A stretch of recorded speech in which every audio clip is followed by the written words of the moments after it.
The email arrived at 4:02 p.m., buried between a sprint update and a catering request for Friday's leadership mixer.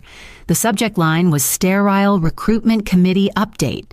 The message itself was worse.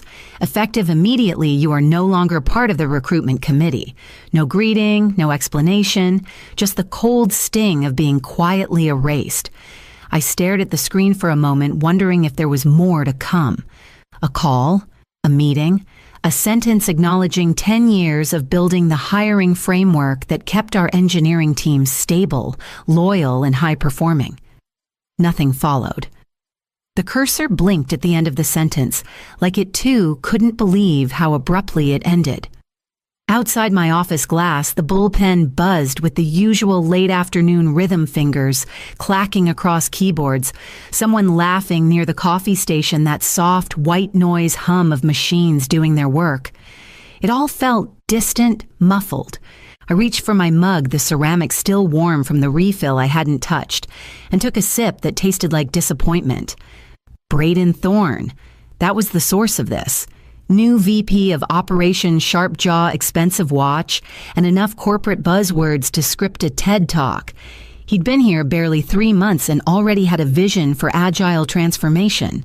His favorite phrase, "We can't scale with red tape." And I apparently had become the red tape. I stood and walked toward the main floor, passing the rows of desks where engineers I'd personally hired now sat immersed in code. Trevin, who I fought to bring in after another manager dismissed his community college background. Emery, who cried during her third-round interview because she thought she blew it and whom I later promoted. Callum, who came to us after his last team imploded and finally found a place that didn't burn him out. They didn't know what just happened. They smiled at me, waved.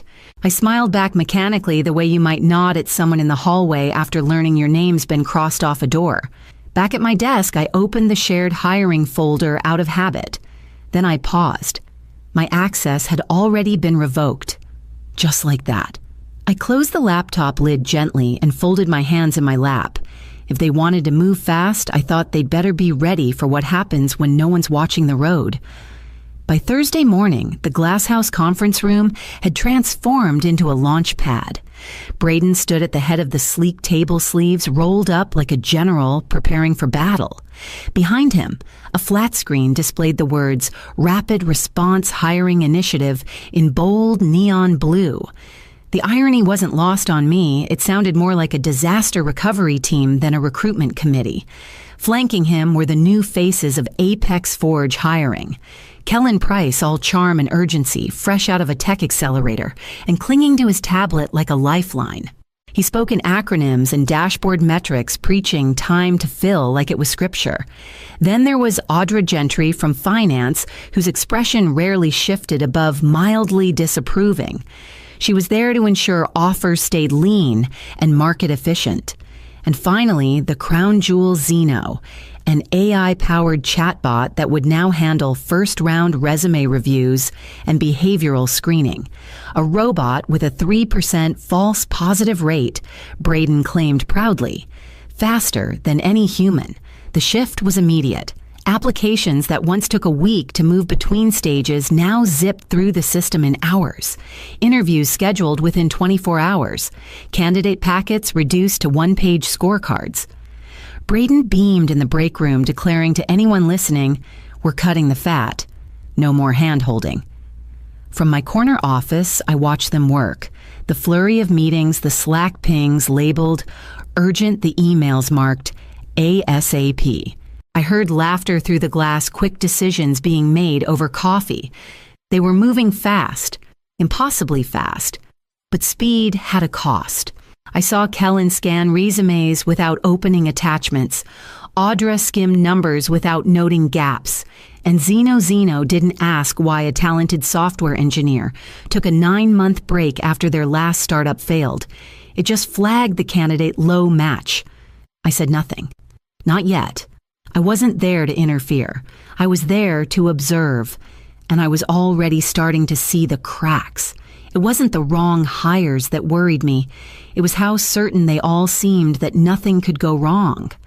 Late Friday evening, I found myself in the hallway printer room, waiting for a stack of sprint briefs I didn't need.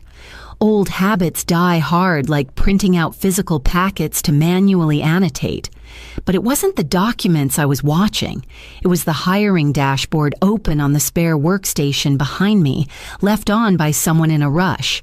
My eyes scanned down the list until one name made me pause. Luca Denning. His application summary looked pristine, ex-Google clean.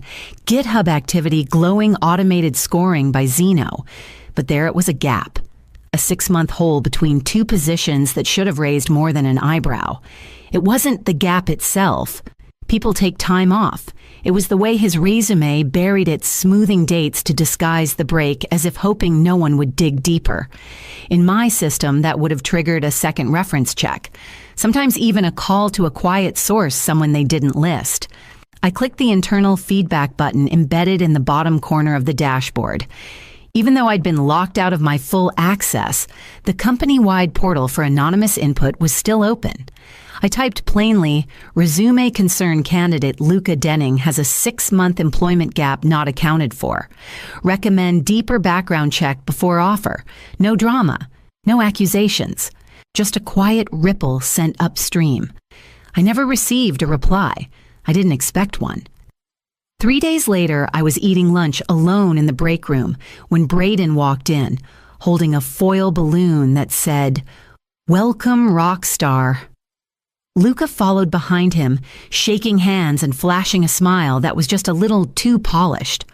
Kellen stood near the espresso machine, beaming like he'd discovered fire. Audra had already updated the comp table in the shared folder, murmuring about how they'd saved 6% on equity by moving quickly. That evening, out of curiosity, I checked the status of my submission. It had been tagged low priority resolved by AI filter. No human review required. I stared at the screen until the lines blurred. Then I closed the browser and started documenting everything in a folder I named Parallel Reviews. I didn't know what I'd need yet, but something told me I'd need it soon. It was nearly 6:00 p.m. when I heard the knock, 3 soft taps on my office door, hesitant but intentional. I looked up to see Amara Singh, hovering at the threshold like she wasn't sure if she should step in. I waved her inside. Imara had joined Apex Forge fresh out of grad school 2 years ago. She was quiet, methodical, the kind of engineer who rarely needed managing. I'd interviewed her personally, mentored her through her first deployment, and watched her grow into a quiet pillar of the mobile dev team. She rarely came to me unless it mattered. She closed the door gently behind her. "Sorry, I didn't know who else to talk to." I set down my pen. "Take your time." She glanced toward the hallway before speaking. "It's Luca. He's been asking for stuff." My pulse ticked up. What kind of stuff? She shifted uncomfortably. Like admin credentials, full access logs, said he needed them to run cross-system stress tests. But he's front end. And that's not even our domain. I let the silence stretch between us. He also asked about how our CI/CD pipeline stores build artifacts and which servers are cloud managed versus on-prem. Just odd questions. "Did you report it to your manager?" I asked. "No, he's part of Braden's team now. I figured it'd just get brushed off." I nodded slowly. "Document everything, names times wording. Keep it offline, print a copy, email one to your personal address, just in case." Imara hesitated. "Am I overreacting?" "No," I said. "You're paying attention." She thanked me in a whisper, then slipped out as quietly as she came. The next morning, I saw her name flash in a Slack status change, currently in HR. 2 hours later, she walked past my office, face pale, jaw clenched. She didn't look at me. Later that day, I heard from a friend in payroll that Imara had been issued a verbal warning for creating an atmosphere of distrust. It went on her record lightly but formally. That evening, I added a new tab to my Parallel Reviews folder. I titled it Silenced Flags. It was a Friday morning when Braden burst into my office without knocking. The door slammed against the wall, sending a framed certificate rattling on its hook. His face was drained of color. His shirt wrinkled like he'd slept in it, and his tie hung loose, half untied. He tried to download the client database. He said, breathless, Luca. At 2:14 a.m., I didn't say anything. I just set down my pen and waited. Security caught it mid-transfer. He continued pacing like a man searching for the edges of a fire. The firewall flagged the data size and blocked the connection. But he'd already accessed the files, code bases, client contact lists, some financials. We don't know how much he got. I let that settle. He's been with us, 11 days, Braden asked, like the math might excuse the fallout. 12, I corrected. His hands flew into his hair. Ite started digging. Ran a full trace. Turns out Luca Denning isn't his real name. Real name's Caleb Varelli. 2 convictions for corporate fraud, wire transfers, internal theft. Last time he was caught trying to sell proprietary source code. I said nothing. The 6-month resume gap, he added quietly. It wasn't travel, it was prison.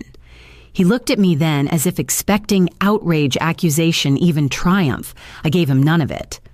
How was he cleared by background, I asked instead. We used a speed vendor, Quick Check Global. They only screened the last 3 years to keep costs down. He winced. Our AI system flagged him clean. I opened my drawer and handed him a folder titled Candidate L. Denning. Flagged. Inside was a printed copy of the feedback I'd submitted time-stamped. Below it, a screenshot, low priority. No human review required. Braden stared at it in silence. He had admin-level access, he said finally. Full repo privileges, sandbox, bypass, limited encryption keys. All granted on day 3. I felt the weight of those words, not just for what they revealed, but what they threatened to unravel. Braden didn't leave my office for another 5 minutes. He stood there, shoulders slumped, mouth half open, like he might still argue with reality. But there was nothing left to say. I turned back to my screen and opened the folder labeled Exposure Map. Braden came back 2 hours later, but this time he knocked. 3 wraps tight, controlled like he was trying to remind himself how authority was supposed to sound. I told him to come in. He walked in slow, sat without being asked. His voice was low now, drained of the thunder from earlier. I need to understand how this happened. I opened the bottom drawer of my filing cabinet and pulled out a slim black folder. No flair, no labels, just substance. I placed it between us on the desk and flipped it open. The first page, a printout of my original anonymous warning about Luca, complete with timestamp and routing log, showing exactly how it had been filed away by the automation system and never reviewed by human eyes. The second, a cross-check I ran between Luca's provided history and public code repository activity. The timestamps didn't align. His GitHub showed nothing for almost 7 months. No forks, no commits, not even passive interaction. The third printed notes verbatim of the conversation I'd had with Imara. Dates. Times. Her account of Luca's behavior and the aftermath she endured for speaking up. Braden didn't touch the folder.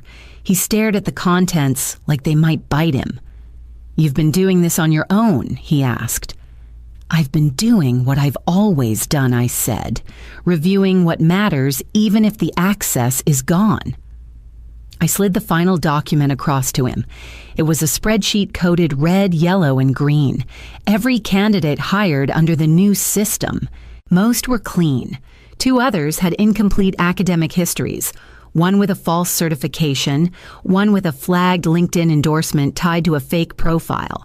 "I call it my parallel review," I said. "It's not official. Yet." Braden leaned back in the chair. He looked thinner than usual, as if something inside him had been burned out and left hollow. He rubbed his eyes with the heels of his hands. Legal's involved now. We're facing breach disclosure. Possible regulatory violations. I said nothing. I wasn't here to gloat. I was here to contain the fallout. "I need your help," he whispered. And I already knew exactly what I would ask for in return. Braden showed up the next morning at 8:10 a.m., holding a legal pad and nothing else. No ego, no posturing. Just a man with paperwork and the face of someone who hadn't slept. He didn't sit this time. He stood in front of my desk like a student asking for a retake.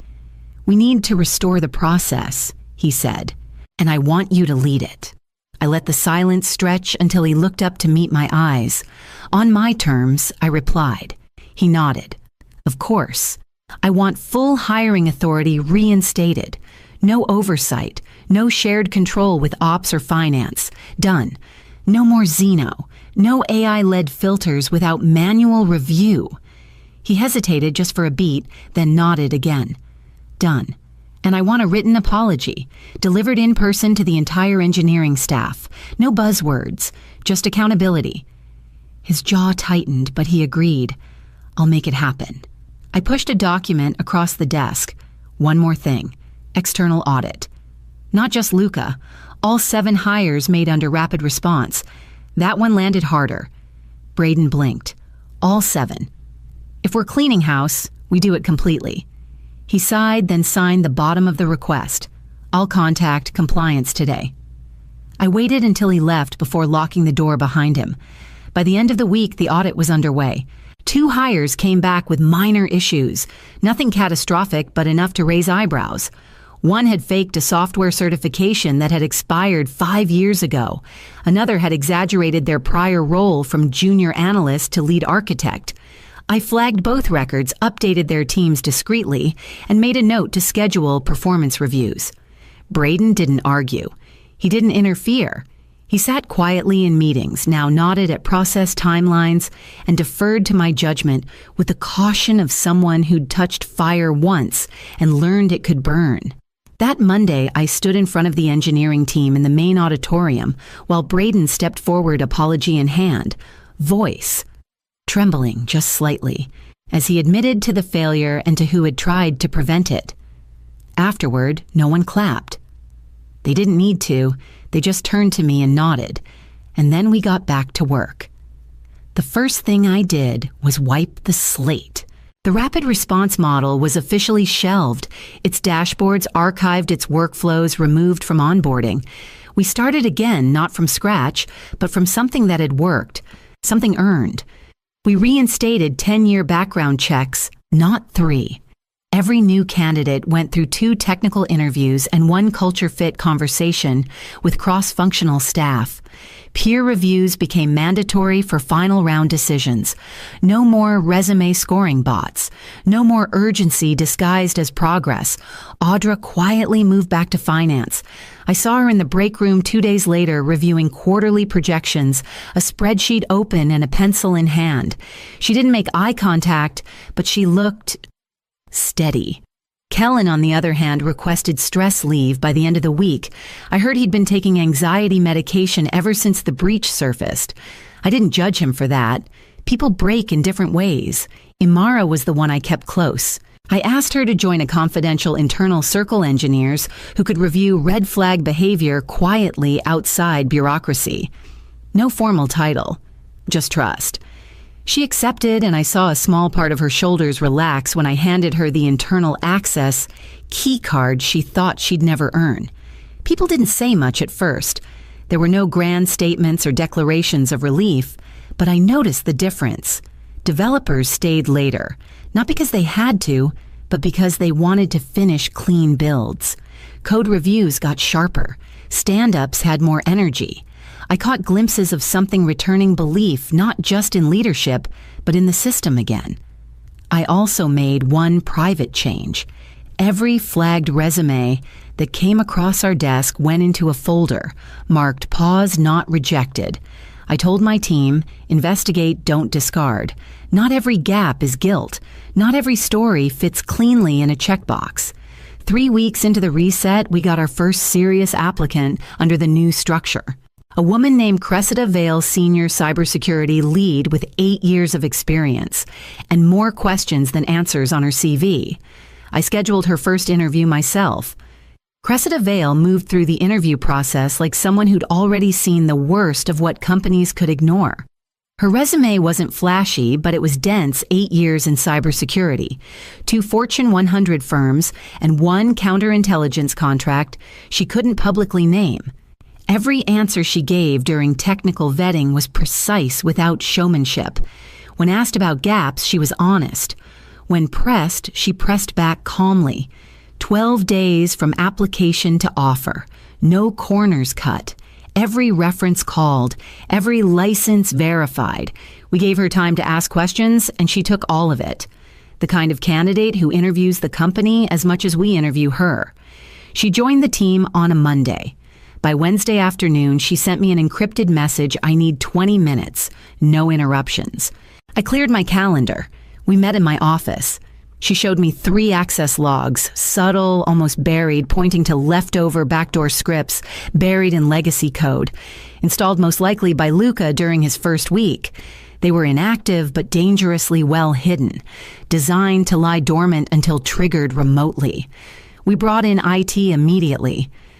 By the end of the day, Cressida had not only found the remnants of the breach, she'd outlined containment protocols and submitted a detailed memo to legal and compliance.